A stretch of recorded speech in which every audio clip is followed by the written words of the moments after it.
My name is Oliva D. Castillo, and I'm 33 years old. After 7 months of funding what we kept calling our dream property, I got a text from my sister while I was standing in my kitchen, coffee cooling on the counter, phone buzzing once and stopping. "We're moving forward without you. This is family only." I read it 3 times, waiting for my brain to supply context that wasn't there. Something that would make it not feel like a blade sliding cleanly between my ribs. It never came. Just that one sentence from Tyler, my own sister, someone I had spent years propping up, someone who, without me, would have been flat on her face more times than I could count. The betrayal wasn't subtle. It wasn't even dressed up as misunderstanding. It was a clean break. After 7 months of pouring money, time, and energy into the retreat property, she decided I was no longer part of the dream. And that line, family only, hit harder than anything else. It felt like being thrown out of your own house while someone else stood in the doorway, telling you membership had rules you somehow didn't qualify for anymore. What made it worse was that I could still hear Tyler's voice in my head from the beginning, pitching the idea to me like it was sacred. A retreat center upstate, rustic cabins, creative workshops, guided hikes, a place for healing, she'd said. A legacy, our legacy. Now suddenly she was moving forward without me, as if I'd just been some temporary investor who overstayed her usefulness. I didn't respond. I didn't call. I just stood there for a few minutes, phone in my hand, heart steady in a way that surprised me. Then I picked up the phone again, not to call Tyler, but my lawyer.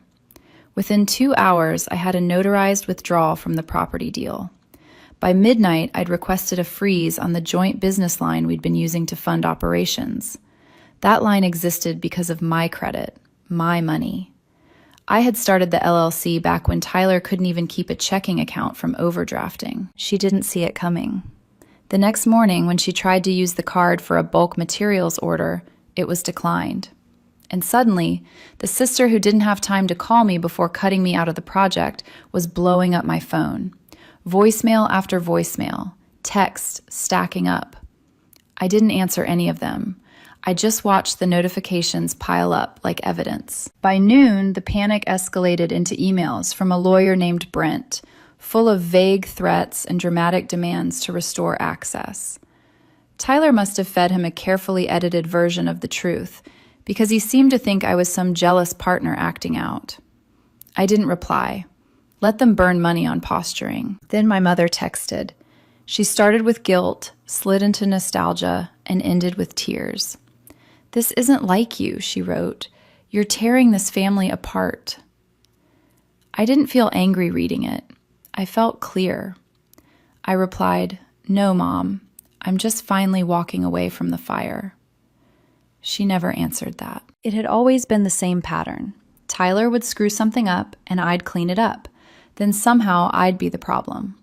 When she dropped out of college and tried flipping used electronics, I paid off $42,000 of her debt. She never thanked me. She just said I was the only one who believed in her, then asked for more. When she couldn't get approved for a mortgage, I co-signed. That house she bragged about online, with the fire pit and detached garage, only existed because I fronted the money and told her not to ruin it. She thought she could cut me out and I'd roll over, that I'd swallow the betrayal to keep the peace. What she never understood was that peace isn't built on keeping toxic people comfortable. It's built on leaving the chaos they create. And freezing the account was only step 1. Tyler didn't take the silence well. At first, she seemed to think I was just cooling off, that I'd eventually call, that this was one of those family blow-ups where everyone pretends nothing permanent happened.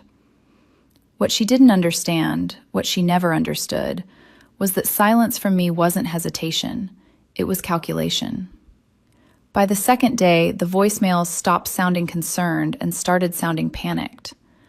Her voice shifted from forced calm to sharp edges. She accused me of blowing everything up for no reason, warned me I was going to lose everything too if I kept going. I saved every message, every word. I wanted a clean record of how fast entitlement turns into threat. Then came the emails. First, all business. Requests to reinstate the joint account to prevent delays. Reminders of timelines and commitments. When that didn't work, the tone softened into guilt. She wrote that I was leaving them hanging, that this wasn't just about me. When that still didn't get a response, the manipulation crept in. She told Mom I was devastated and needed support, tried to redirect the pressure back toward me. I didn't call Mom. I called the supplier. I told them I was no longer attached to the business, that Tyler was acting without authorization, and that they should be cautious about extending any further credit. They weren't surprised. She had already missed one payment and was asking for extensions. I removed my personal guarantee. That door slammed shut. The next morning, Tyler tried to place another large materials order. Her card declined again. That's when I got the message, just one line in all caps. "What did you do?" I didn't respond. I was busy taking back everything that had my name on it. The domain for the business belonged to me, the hosting account too. The SEO contract, the photography rights, even the booking software we'd integrated into the retreat website, all ran through accounts I created and paid for. I waited until she started promoting the summer opening before I pulled it offline. No warning, no announcement. The website went dark, replaced with a blank page that read, "Under legal dispute." Nothing else. Calls came in from mutual acquaintances who assumed I was pulling a stunt. One told me Tyler said I abandoned the project because I couldn't handle the pressure. I let him talk. Let all of them talk. The real pressure hadn't even started yet. That night, my mother showed up at my building. I watched through the kitchen window as she stood at the intercom, buzzing, calling my phone, then finally sliding a folded note into my mailbox. I didn't read it. I didn't need to. Somehow Tyler would be the one trying to make peace, and I'd be the one holding a grudge. That was always how the story got told. The truth was, I wasn't angry anymore. I was done cleaning up after someone who kept lighting fires and calling it ambition. I wasn't trying to destroy Tyler. I was just removing myself from the structure she built on my back. She still didn't get it. 2 days later, she tried to file for a business development grant using the old LLC credentials. Credentials that no longer existed because I'd formally deactivated the company. The application bounced. The agency flagged it for a mismatch in tax IDs and contacted the state. Within 24 hours, Tyler was locked out of her business insurance account and the merchant processor. Both required verification from registered owners. I was no longer one of them. She texted again, just one word this time. "Seriously?" I didn't reply. I didn't need to. The foundation was gone, and everything she built on top of it was starting to crack. By Friday, I could tell the panic had fully set in. Tyler had always been good at sounding composed, even when everything underneath her was collapsing. But the signs were there if you knew how to look. Misspelled texts, rapid-fire voicemails sent minutes apart, emails with subject lines like, "Let's talk this out," followed by, "You're taking this too far." I didn't answer any of it. I hadn't done anything reckless. I hadn't gone public. I hadn't dragged anyone online or aired our business in public spaces. All I had done was remove what I built, quietly, cleanly, legally. And now she was flailing. That afternoon, Tyler showed up at my office. I saw her through the security feed, standing in the lobby with her hands in her pockets, trying to look calm. My assistant buzzed me and said my sister was downstairs and said it was important. I told her to ask Tyler to leave. She did. Tyler waited exactly 6 minutes, pacing once, then walked out without a word. I didn't need to see her. I already knew what she wanted. That evening, an email came from a new lawyer, not Brent. This one had a polished letterhead and a longer signature, but the message was the same. They demanded I restore access to the business accounts, reverse the LLC closure, and hand over branding rights. They accused me of acting in bad faith and violating verbal agreements. My attorney replied with one sentence. Our client is under no legal or financial obligation to subsidize mismanagement and entitlement. That was it. The next day, Tyler escalated. She tried to push a zoning application through the city office for construction on the retreat land. She forged a document that made it look like I'd agreed to transfer development rights to her. What she didn't know was that the planning department still had my number listed as the primary contact. They called me directly. I asked them to forward the application, reviewed it, then submitted a formal fraud notification along with my withdrawal letter and supporting documentation. The application was flagged for investigation and shelved indefinitely. By Sunday, the whispers started. Family members I hadn't heard from in months suddenly felt compelled to check in. An aunt asked why I was being so cold. A cousin sent a message reminding me that Tyler wasn't perfect, but she was family. My inbox filled with reminders of how close we used to be and how worried Mom was. Then Amber called. She tried to sound neutral, but I could hear the concern underneath. She said Tyler wasn't in a good place, that she had too much tied up in this. She said we built something incredible together, and I shouldn't throw it away. That word again, we. There was never a we. There was me taking meetings, building projections, negotiating contracts, fronting cash. Tyler showed up for photos and posted inspirational quotes on our social media pages. That was the extent of her contribution. She never stayed up late fixing numbers that didn't add up, never risked her personal credit to keep things afloat. The retreat wasn't our legacy. It was mine. She was just attached to it for as long as it benefited her. What Tyler didn't know yet was that I'd already started something new. A better location, a cleaner plan, solo ownership. The LLC was filed. The first deposit on the land was paid. Construction teams were lined up. No announcements, no posts, just progress. While she scrambled to keep an illusion alive, I was already building something real.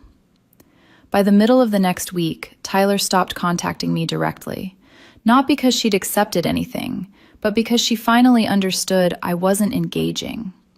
Silence on my end was making noise on hers. That's when she switched tactics. She stopped coming at me head-on and tried to circle around me instead. It started with a visit to my father. We weren't especially close. Divorced when I was young, lived a few towns over, remarried, kept his distance. Tyler figured he could win him over, spin the story about how I was tearing the family apart and destroying everything we worked for together. What she didn't know was that my father didn't owe her loyalty.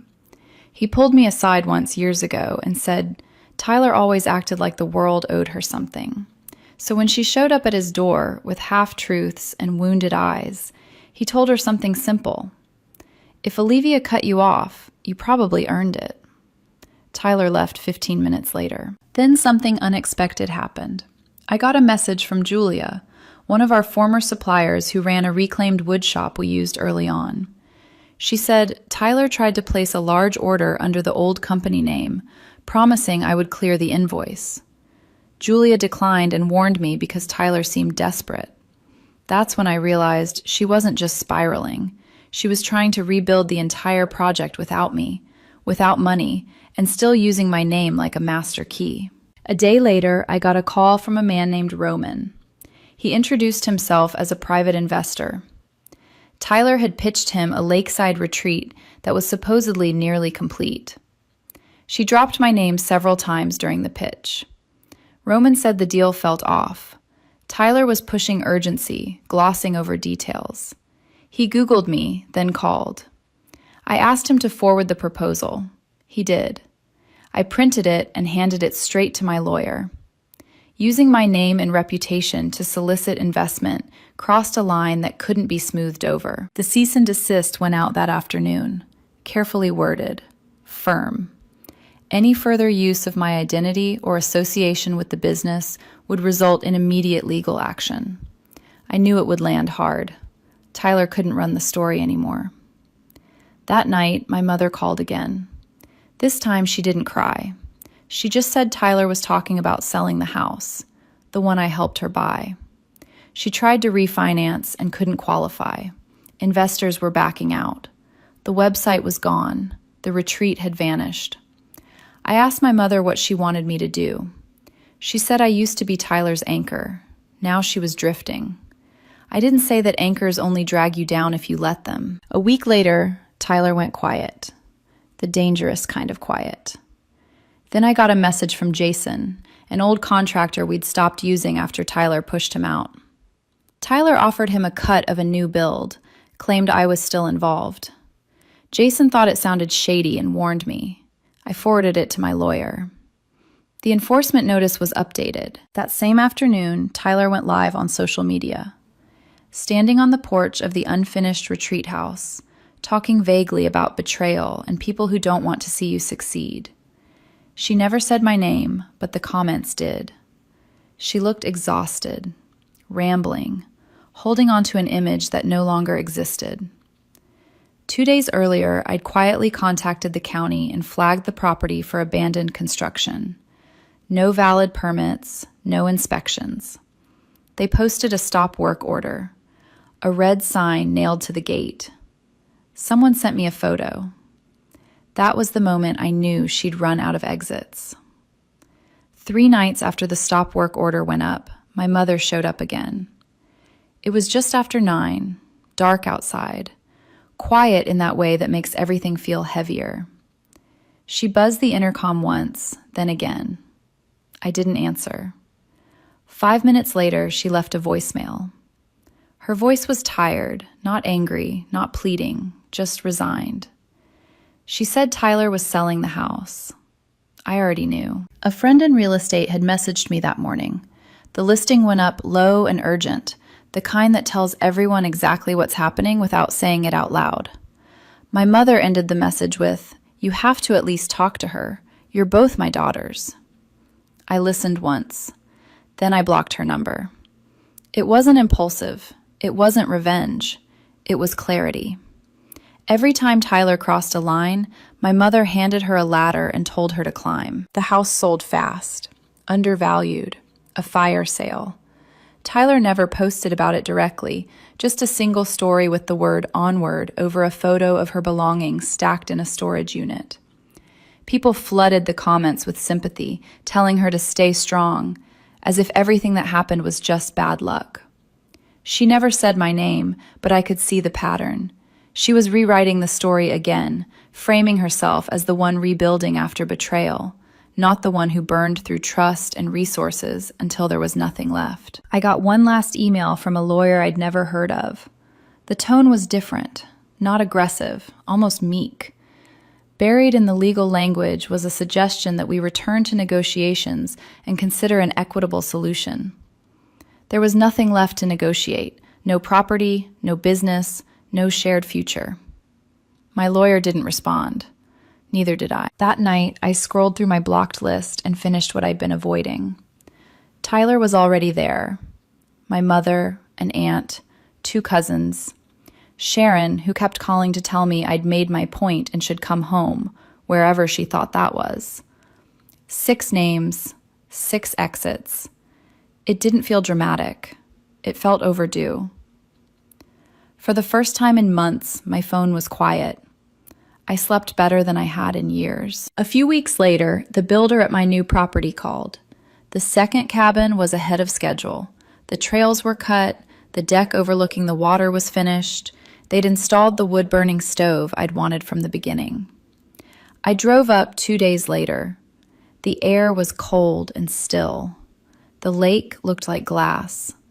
And for the first time, my name was the only one on the deed. No drama, no interference, no one siphoning energy and resources while calling it partnership.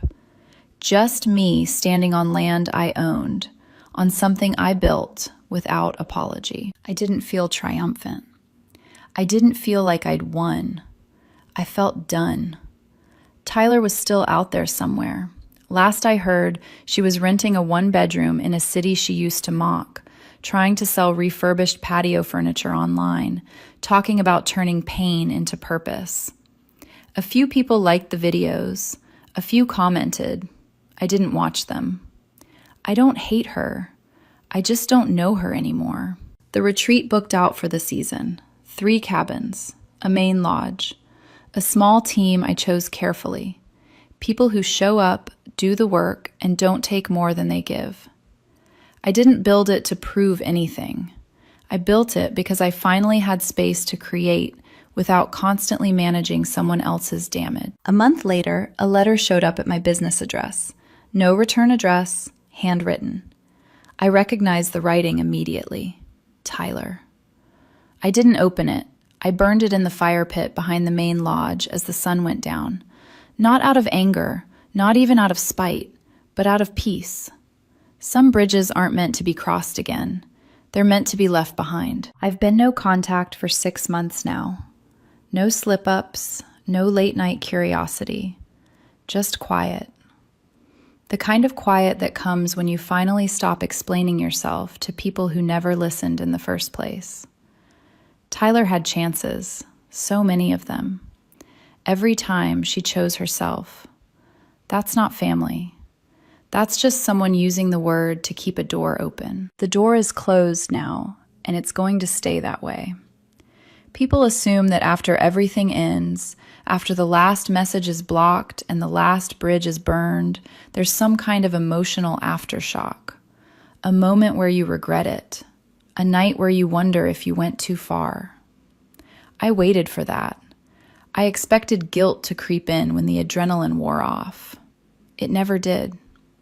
What settled instead was something steadier, heavier, relief. The quiet didn't feel empty. It felt intentional. No more bracing myself every time my phone buzzed. No more decoding messages that pretended to be concern, but always bent toward control. No more family emergencies that were really just Tyler's latest mess wearing a new costume. For the first time in years, my days were mine, from beginning to end. Meetings ended without follow-up drama. Dinners stayed peaceful. Weekends didn't carry a sense of looming obligation. Every now and then, someone would try to test the boundary. A distant relative would just check in. An old family friend would ask if I'd heard from Tyler lately, their tone loaded with expectation. I learned to answer simply, no, and then I'd stop talking. Silence did more work than explanations ever had. People eventually got uncomfortable and changed the subject. That was new. Usually, I was the one expected to smooth things over, to translate, to forgive first. The retreat filled with guests who didn't know any of that history, people who showed up tired, burned out, looking for quiet. I watched them sit by the lake at dawn, wrapped in blankets, not speaking, just breathing. I saw myself in them more than I expected. Not the version of me that carried everyone else, but the version that had finally set the weight down. The work felt clean, honest, no damage control required. One evening, after the last guests checked in, I sat alone on the main lodge deck with a cup of tea and watched the light disappear over the water.